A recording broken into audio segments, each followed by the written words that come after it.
একটা বড় সবুজ আর শান্ত জঙ্গলে থাকতো এক শক্তিশালী সিংহ। তাকে সবাই সিংহ রাজা বলে জানতো। আর সাথে থাকতো আরো অনেক জন্তু, যেমন খরগোশ, ইঁদুর, হাতি, বাদর। আর গাছে থাকতো অনেক পাখি। রাজার গর্জনে পুরো জঙ্গল কেঁপে উঠত। সে ছিল খুবই শক্তিশালী, কিন্তু সে একদমই দয়ালু ছিল না। সে নিজেকে খুব অহংকারী মনে করত।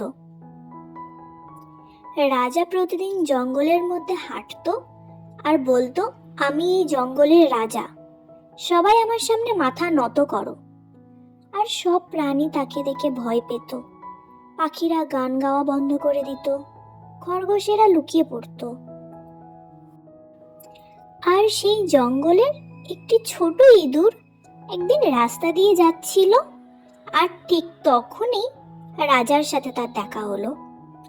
রাজা তখন বলল, আজ সারাদিন কিছু খাওয়া হয়নি, আসো তোমাকেই খাই আজ। তখন ছোট ইঁদুর অনেক ভীত গলায় রাজাকে অনুরোধ করে বলল, দয়া করে আমাকে ছেড়ে দিন। রাজা হেসে উঠল। রাজা বলল, তুমি এত ছোট, তুমি আমার কি বা ক্ষতি করতে পারবে? ছোট ইঁদুর তখন কাঁপতে কাঁপতে বলল, ছোট হলেও আমারও প্রাণ আছে রাজা। এটা শুনে রাজার বুকের ভিতর কিছু একটা যেন নড়ে উঠল।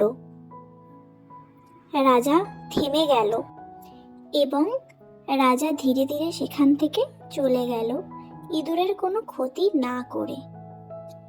ইঁদুর বেঁচে গেল আর সে মনে মনে বলল, ধন্যবাদ রাজা, ধন্যবাদ। কয়েকদিন পর রাজা একা একা নদীর ধারে হাঁটছিল। হঠাৎ শিকারীরা ফাঁদ পেতেছিল আর রাজা একটা জালের মধ্যে ধরা পড়ল। রাজা জালের ভিতর থেকে অনেক চেষ্টা করলো, কিন্তু কিছুতেই সে জাল ছিঁড়তে পারল না।